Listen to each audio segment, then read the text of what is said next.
Yun mga sir, ito may bisita ako ngayon na Toyota Innova taga Batangas ata. Batangas ata to si sir. Galing. Yan, bali ang issue nito mga sir, pasumpong-sumpong black nagba-blackout tapos blinking yung timing belt. Kanina kahapon ginamit niya, blackout daw buong maghapon ginamit niya. Tapos nagbi-blink yung timing belt.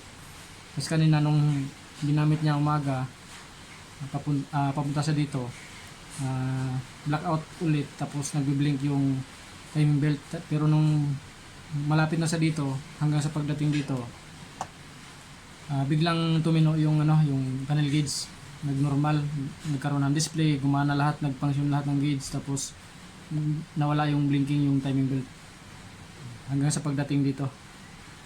Pero kanina umaga nagbi-blink yung timing belt tapos blackout yung panel gauge. Hindi ko na binidyohan ng mga sir bago ko tanggalin doon sa sasakyan kasi normal naman yung panel gauge eh. Sabi niya pag nakapahinga ng konti, after mga ilang oras, pag ini-start ulit yung sasakyan, ganun na naman, nagba-blackout tapos biblink yung timing belt. Testing muna natin dito mga sir kung blackout ba siya o okay pa rin bago natin i-repair. Kasi pasumpong-sumpong lang na ito mga sir sabi ng mayari. Kadalasan pag malamig sa umaga. Testing natin mga sir. Kanina okay siya mga sir nung bago ko tanggalin dun sa sa sasakyan. Testing natin bago natin i-repair. Yan, goods pa rin siya mga sir. Yan oh. Hindi nagbi-blink yung timing belt tapos may display pa rin siya. Ayan, buo pa rin yung normal yung panel gauge mga sir. Ayan. Hindi nagbe-blink yung timing belt. Pero i-repair na rin natin ito mga sir kasi papunta na talaga ito sa pag blackout, tuluyan ng hindi nagagana. Ayan. Toyota Innova mga sir, ang issue pasumpong-sumpong, nagbe-blink yung timing belt tapos blackout. Galing Batangas.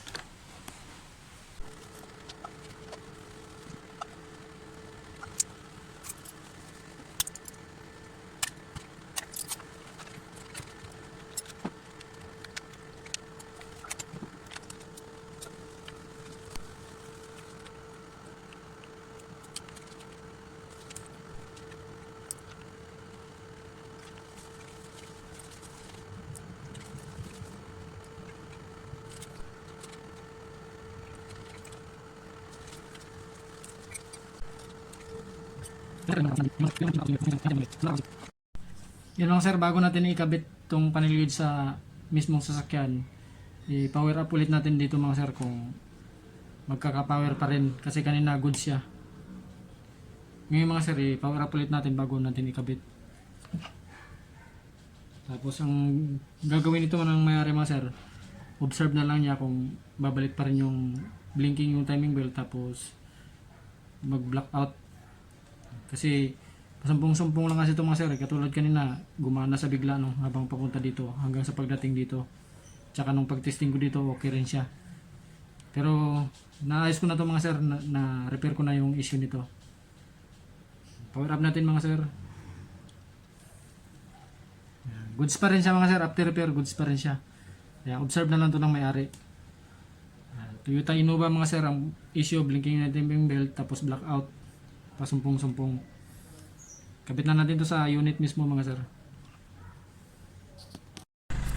Yan mga sir, ito na yung panel gauge ng Toyota Innova na ang issue nito blackout tapos blinking yung timing belt. Pasumpong-sumpong lang naman siya mga sir. Katulad kanina pagdating ni sir, goods siya. After repair mga sir, goods pa rin siya. Update mo na lang ako sir no. May usapan naman kami ni sir kung sakasakaling magloko ulit. Yan, yun lang mga sir. Maraming salamat. Taga saan kayo sir? Taga Santa Rosa pa pala si sir. Yan, nakala ko Batangas. Yan, yun lang mga sir. Maraming salamat. Toyota Innova, blackout issue, blinking yung timing belt. Goods na.